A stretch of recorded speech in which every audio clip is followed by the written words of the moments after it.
Hi, it's Maggie the Irish Gypsy here to bring you your September 2018 mid-month general readings. Thank you for joining us here today. Welcome any newcomers. Thank you for those of you who continue to follow my YouTube channel and for your likes and shares and subscribes. And always a big thank you for those of you who continue to keep me so busy and reaching out for personal one-on-one readings, all of my regular and new clients. It's an honor and a pleasure.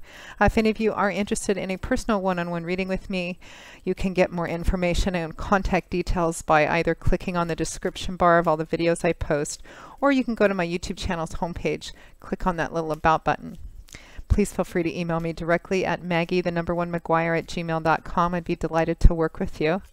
I can usually get back to you within the first 24 hours, and scheduling is pretty timely too. It can be anywhere from a few days upwards of a couple of weeks, but almost always within a 2-week period of time or so.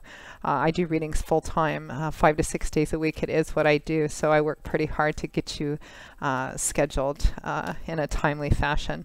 And I do a wide variety of readings in all areas of life. Okay, so let's move right into this. This reading is for the Earth sign of Taurus for the remainder of September 2018. So we're looking at the last half of September here. It's helpful if you know your rising and your moon sign to watch those videos as well, because general readings always resonate a little bit differently because there's so many of you watching, although the energy and advice always remains the same. Okay, our bulls, Taurus, for the remainder of September 2018. We have the 8 of Cups, followed by the 5 of Wands. We have the 5 of Swords, followed by the 4 of Swords. And from the bottom of the deck, your overall energy and guidance for the remainder of September is Justice. So Taurus, it looks like there has been some conflict of some kind. I think for some of you, I think for most of you, by the time you end September and go into October, this conflict is going to be resolved, or you're actually leaving it behind in some way. Looks like it's been a bit of a struggle too. Your overall advice for the remainder of September, particularly in dealing with any kind of conflicts with within yourself and with other people, is Justice in the upright, Major Arcana card. So significant, profound energies here, and this is going to be very important for you, this energy for the last couple of weeks of September. So Justice in the upright, you know, this is the card that says you reap what you sow. What you put out is directly reflected in what you get back in. So of course the accompanying advice to this is to operate with the highest level of transparency, honesty, honor, and personal integrity as possible, because it's going to affect the outcome, which is going to affect everybody. Justice is blind. She's almost always depicted as being blind because the outcome of something is supposed to be dependent completely on, like in a court trial, it's supposed to be dependent completely on the actual decisions and actions and proven motivations of people, not what you wish for or hope for, but what you actually set into motion, the choices you actually make, what you actually do. So be careful about what you do. In the upright position, it also represents that for those of you for whom this conflict may be legal in nature, it represents that the outcome will be fair. It will be karmically fair. It might not be absolutely everything that either side wanted, but in the karmic sense of things, it's going to be fair and equal. In the upright position, it does imply for those of you who are going through any kind of legal issues or legal litigations or cases that it will be working in your favor in the upright position as well. So that's your overall energy and guidance for the remainder of September 2018. So around the middle of the month to the 3rd week of the month, time always being relatively fluid, as I say, because there's so many of you watching, and it could be a little earlier for some of you, but this is the energy for basically the remainder of September. So we have the 8 of Cups and the 5 of Wands. So the 8 of Cups is the card that represents walking away, particularly leaving something behind you, particularly in an emotional way, because Cups is water energy, and in the tarot, this element is what governs Cups, and it usually manifests in the watery mercurial area of our life that deals with feelings, emotions, relationships as well. This man is turning his back on whatever it is that these Cups represent. Sometimes there's a feeling of disappointment, disillusionment, You can see that some of these cups are upright and full, and some of them are tipped over and empty. The implication being that he's tasted and drunk from most, if not all, of these cups. And he's just made up his mind, or her mind, that it's not what he wants. It's not joyful or fulfilling for him. It may have started out to be something and turned out to be something different. So he's made up his mind most definitively to leave it behind, whatever these cups represent. For you, it's some kind of conflict. So it's a card of walking away, turning your back on something and leaving it behind. You may not be entirely sure what the future holds, because as you can see, he's still surveying the horizon, but he's dressed for travel. He's turned his back. He's got his cloak on, his hat on, his walking staff. He's leaving this behind and he's moving on. Now, what clarifies it is the Five of Wands. So here we have fire energy, which is the element which governs a suit of wands. So usually very action-oriented, dynamic, fluid energy. Usually about change, movement, action, power. It's fire energy. It's the energy of creation. So the Five of Wands is a card that represents conflict, internal conflict, external conflict. It often represents conflict with other people, but of a petty nature. You can see that the men in the circle are sparring with each other. They're using practice weapons. They're not actually, they're not real swords. They're not actually out to kill each other. So it's a card that can represent petty nature, petty energy, competitive. It can also represent competition in terms of, contests or sports, things like that. But just conflict. And when I say petty, it represents that nobody's willing to give, nobody's willing to compromise and negotiate, nobody's willing to kind of elevate themselves and go, okay, what's really at stake here, what's really important. So it can represent, fighting over the same thing over and over again, endless circular conflict, nobody winning, nobody losing, but no clear solution being reached either, just kind of going over the same thing over and over again. In terms of social groups or work environments or things of that nature, it can represent also petty gossip, rumor mongering, politics, but petty in nature. So this is what clarifies what you're walking away from, Taurus. And for some of you, you have, let's see, your elemental energy, you have 2 swords, 1 wand, 1 cup. The only element you don't have specifically here is pentacles, which is earth energy. So for some of you, it may resonate in different areas of your life. It could be, again, for some of you, a legal situation that you're going through. It could be a situation at work. Maybe there's been a lot of, office drama or office politicking at work. It could be within, a circle of friends or a social network system of some kind. I do feel like there has been like chatter, negative chatter, which I sometimes pick up from the Five of Wands too, and you are definitely leaving it behind. Some of you are leaving it behind because the situation is ending in a very clear way, particularly if it's legal, like a legal fight or a battle coming to an end, or perhaps leaving a job, work, or career path. It could be a more personal relationship for some of you in terms of love and romance, but I'm not picking up a love and romance kind of energy here, although it could be in some kind of social circle or network as well. And some of you are just leaving it behind because you have decided, this is petty. I can't continue to invest my time and my energy in this, and I am making the decision to pull out and leave this behind, which is always a good thing. Now, at or towards the end of September 2018, we have the Five of Swords and the Four of Swords. So we have air energy here. Air is the element which governs the suit of swords, and this is mental, cerebral, intellectual energy. This is the energy of what goes on up in our heads, how we look at things, what we believe about things, our belief systems, our ideology, because that affects the way that we look at the world, see the world, relate to the world, communicate with the world, and people in the world as well. It's all about what goes on up in our heads, and it can also represent, truth, enlightenment, learning, and higher education, mental energy. The Five of Swords, you have 2 fives here. And 5s can be a number that represents conflict or kind of a push and pull, a struggling kind of energy as well, which also is the opportunity for us to learn and grow.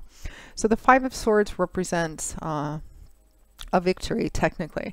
And I always say technically because the underlying question that often accompanies the Five of Swords is to examine your motives for fighting or for winning or for what you're striving for in the first place, because this man has just finished some kind of fight, battle, challenge, etc. And he's the winner. He's obviously victorious.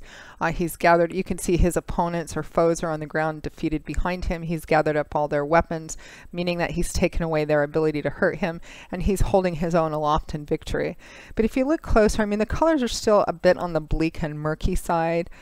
He looks tired, worn out, exhausted. He's bleeding from a little cut on his forehead, although I don't know if you can see that so clearly in there. So I mean, it's been a battle that he's won, but it hasn't been easy. And the question is, has it been worth it? Is it worth continuing, especially if this is still kind of ongoing? And sometimes the answer is yes, and sometimes it's no. It really depends on what's going on in your life.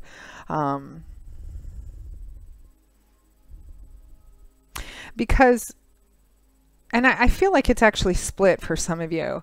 I feel like for some of you, you are removing yourself. A conflict is coming to a formal end, because I get that. I feel like some of you are, this is an actual legal situation that's coming to an end, and you're going to just, one way or the other, you're going to be leaving it behind. For some of you, I feel like you're leaving it behind. You're voluntarily making this decision. You're saying, you know, I've got to get out of this mess. It's petty, it's stupid, it's ridiculous. I don't want to continue investing in this. You know, people chattering, negative chatter, rumors, gossip mongering, stabbing in the back kind of energy. And some of you, I feel like you may be in still this conflict, maybe around the middle of the month or so, and Spirit is asking you to take a look at what are you actually fighting for. Maybe you've been fighting for such a long time, or you're really fixated on one thing, but is it really important in the bigger scheme of things? Because sometimes the fact that this man is won, sometimes the people that are laying on the ground defeated behind him can represent that winning for him or her came at the cost of personal relationships. So when being right, being on top, winning, is going to cost us personal relationships or hurt other people in maybe a negative karma way, sometimes we need to stop and examine ourselves. What am I really fighting for? Is this really important, carrying it out, or have I just become fixated on being right, being on top? Because remember, and I feel like that's the case for us, maybe a smaller group of you, because remember, your overall energy is justice, which, you know, the advice is do the right thing, regardless of what you might feel, particularly if people are being petty and they may be, you know, gossiping or, you know, saying things that aren't true. There is always the temptation to retaliate and to be vindictive in return. But justice says, you know, elevate yourself, do the right thing, and then remove yourself from this conflict. Elevate yourself above this. So the Five of Swords asked you to examine that too, if this is still an ongoing conflict, or examine, has this been worth it? It's time to take a step back and also relax and take care of yourself towards the end of this month, because it looks like it's been quite a bit of a struggle. Even if the center of it has been petty, it looks like the path itself has been rather challenging. What clarifies the Five of Swords is the Four of Swords, which is a card of rest, respite, restoration, taking a step back, particularly again for those of you for whom this conflict is still ongoing. The Four of Swords usually shows up when somebody's feeling tired, worn out, exhausted, depleted, or need to take a step back and get a different kind of perspective. You can see that this man, this knight, this soldier, this is also a soldier here. What do soldiers do? They fight. They train for battle. He's taken his helmet off and his hand gauntlets off because he needs to take a temporary rest or reprieve. I say temporary. The implication is that he's going to go back in because he hasn't removed all of his armor yet. So the swords which are pointing down at him represent whatever the battle is, the fight, the challenge, the struggle. And his own sword is lying close by his hand should he need it. But for the time being, he's not engaged in whatever this conflict is. He's taking a step back, perhaps to rest, get his head clear, because that always helps us gain a different perspective and gain some insight on a situation and how to deal with the situation. If in fact you feel like it might not even, he may decide that, you know, after he rests, recoups, get maybe a different bit of a fresh perspective. This person may actually decide that the battle is not worth going into, because remember, it clarifies the Five of Swords. Is it worth it? And that's for the portion of you for whom the conflict is still ongoing. So just remember, your overall advice for the remainder of September is justice. Do the right thing, regardless of what you might be tempted to do. Operate try to adhere to the highest level of personal honor and integrity as possible, because even if the people that are still involved in this don't see it, don't recognize, don't acknowledge it, it will come back around to you and to them as well, which is how karmic energy actually works. You know, what goes around comes around. That's why we have sayings like that. Although sometimes we get tired of hearing those sayings, they can come off as kind of cheesy, and we sometimes feel like punching people in the face when we're going through a difficult time. And, you know, people say, what doesn't kill us makes us stronger. But it really is true. Those things come out of fundamental truths. So, okay, Taurus, so that pretty much wraps up your September 2018 mid-month general readings. I hope you have enjoyed it, that you found it useful in some way. Again, if any of you are interested in a more personal one-on-one reading with me, live or recorded, please feel free to email me directly at Maggie1McGuire@gmail.com. I would be most happy to work with you and set up a reading as quickly as we can. I do readings in love and romance, of course, reconciliation spreads, compatibility spreads, career, work, and finance. I do investment readings as well, passed on messages from channeled messages from passed on loved ones. And I also do 6 and 12-month overviews, which take a look at what's coming in your life over the next 6 or 12 months, depending on how far ahead you want to look. And gift readings too. Personal readings make great gifts, especially during the holiday season. They're quite popular. So you can also find me on the smartphone app Instantgo, which is a great app for fast answers to the more easy, simple questions. My profile there is also Irish Gypsy, and that link is provided with the rest of my info. So Taurus, I will see you all in a couple of weeks for the October 2018 general readings. I'm still in Eastern Europe now, but I will be back in California by then, so I look forward to seeing you all there. And until then, as always, I wish you joy, peace, blessings, and a happy life. Take care. Bye-bye.